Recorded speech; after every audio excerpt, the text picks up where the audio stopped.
Mourners in Quebec will have their chance to say farewell to the late Brian Mulroney as he will lie in repose in Montreal's St. Patrick Basilica today. The former Prime Minister, who passed away February 29th, would have been 85 yesterday. With us this morning is Brian's eldest son and the former co-host of this show, Ben Mulroney. Ben, good morning. Hey, and it's great to see you, first of all. Great to see you too, Anne-Marie. I'd like to start off just by offering our condolences on behalf of the entire Your Morning team. I know many people have reached out via text and other messages, but we just want you to know we've been thinking about you and your family these past few weeks, and everyone here sends their best. Well, thank you very much, AMK, and I've got to say, I miss everybody there. It's been so nice to receive all those texts and DMs and emails. It's meant a lot. Ben, I would say one of the most moving parts of this week so far, I think for everybody in the country, is just these images of you and your siblings, your mom Mila, all meeting this moment, standing for hours to greet hundreds of people. I think, the emotional strength of that has really stood out to people. What were you feeling in line, and what did you do after? Well, I think a lot of people thought that it would be emotionally draining, but it turns out it was the exact opposite. To have so many people from across the country, indeed the world, because of the diplomatic corps, coming to share their stories and their kind words and their memories, and telling us how important my father was to them. Some people too young to have ever known my father, let alone vote for him, coming to spend time with us. That was energizing to us. And we also made the decision that if people were going to stop and take time out of their day to be with us, then we were going to take time to spend time with them.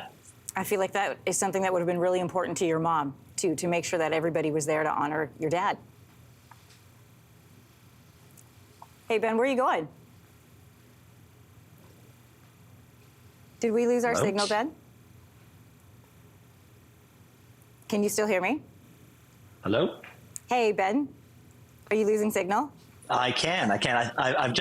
I've just moved to another place. I hope this is okay. Ben, this reminds me of the old days here on Your Morning, so it's great that we're doing this here together. Nothing gives me. I loved that 7.5 second delay during the pandemic. That made for great conversation, AMK. Honestly, listen, it's good to see you smile. The other person I want to ask about, of course, is your mom. How has Mila been doing?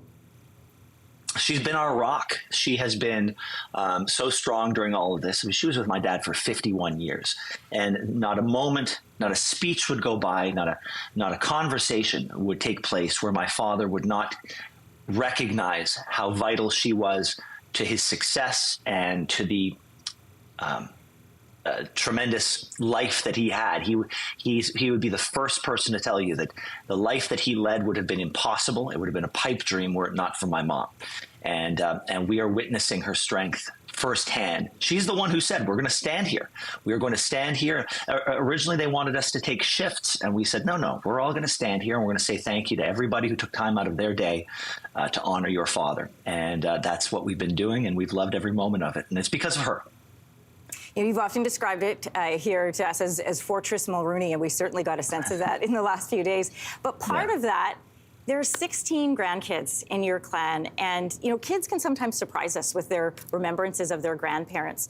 There's your dad with Ivy there, a much younger Ivy there. Yeah. How are and there's also Brian, who is your late father's namesake, and John. How are your kids remembering Papa? Well, we were supposed to be in Florida for March break, spending time with my dad. So that's a missed opportunity that I'm going to be sad about for a long time. But we're all going to be together. I think you'll see all 16 of them together in the church in a couple of days. And that was really the legacy he was most proud of, as much of a proud Canadian as he was, as proud as he was of his accomplishments in government. Nothing holds a candle to the love that he felt for his grandkids, and you'll see that love returned in spades on Saturday. Ben, I'm glad to hear that you and your family had a chance to say goodbye to your dad before he passed. What did you say to him? Well, he was, as we came to the hospital, he was a little disoriented. So the conversations weren't the ones I'm going to remember. The last one I had with him was I called him out of the blue, and he was the sound of his voice was that of a man who'd just been given a very happy surprise to hear from me. And it wasn't a long conversation, but every conversation that we've had, especially over the past year, has been one where he's been very reflective, very. The sound in his voice was that of a man who had led a life of which he was appreciative. He knew that he was lucky to have the family that he had, the friends that he had, the experiences that he had. He never took any of it for granted, and so I'm going to remember. I'm going to remember the voice of a man who lived a good life and knew it. Yeah, boy, that voice. That's what a lot of people are remembering is your dad's voice. Your dad, of course, is a public figure all of your life. In fact, we pulled this photo. This is you as a newborn in the hospital with your mom and your dad. This was taken by a Canadian Press. Ben, what did you learn from your dad that will continue to serve you as you go forward? Not just him as a politician, but him as a dad and you as a man. What did you learn from him? He treat everyone with respect. Tell your mother you love her. Be kind to your family. Lean on them. And he said, if you really want to be a success in life, Ben, speak 50% less and listen 50% more. A lesson you're still learning, I see, but that's good. It's always good to be learning. Every single day. If he were here right now, he'd say, that's enough, Ben. Let Anne-Marie talk. Okay, well, I want to ask you, we talked about your voice. We talked about, I know that your dad used the phone a lot because he would sometimes call you during the show. Yeah. But so many stories in this past couple of weeks about your dad picking up the phone to phone people. So here's what I'm wondering. Did he have a list of people he was going to call every day? Was it spur of the moment? How did these phone calls happen? Completely organically. He'd read the newspaper and hear that somebody was having a tough day, and he'd hunt down their phone number. He'd give them a call. There was no agenda behind it. I mean, he may have a list and say, I have to remember to call this person tomorrow, but there was no plan. He didn't have a system behind it. This was all, and this is what I've been telling people, that a lot of people have been sort of ascribing political savvy to it. But this was not something he did for political gain. This was not a political strategy. So if it had been, he would have stopped in 1993.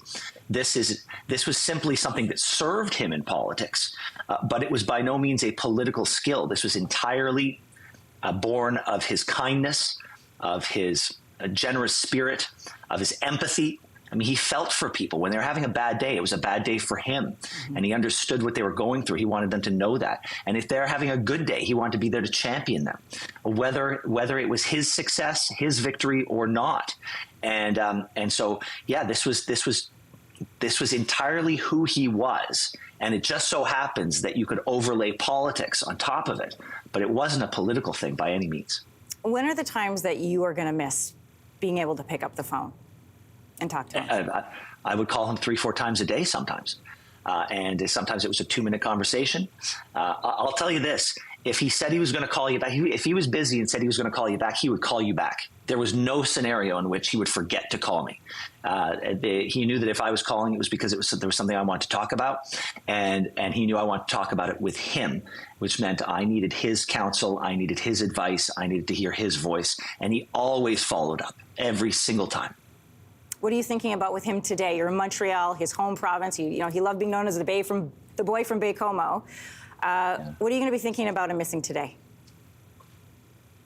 I'm looking forward to seeing the Quebec perspective on this kindness that we saw from Ottawa. I think there is a love here for him. There's an appreciation and an admiration for him, for everything that he did for Canada and everything that he did for Quebec. And so I'm looking forward to seeing that unique Quebec perspective on the boy from Baie-Comeau. When we met him, he introduced himself as Ben's dad. And of all of the accolades, I know that being your dad and Mark's dad, Nicholas and Caroline's as well, was one of his greatest accolades. So on behalf of all of us here, Ben, we wish you the best, your entire family. We're thinking of you all during this difficult time. Good to talk to you. And Anne-Marie, thank you. Thank you to everyone there. I miss you, and I'm thinking of you as well. Thank you. All right, on Saturday, CTV News is going to have special coverage of the state funeral for Brian Mulroney. That starts at 9 a.m. on CTV, and it will also be online at ctvnews.ca.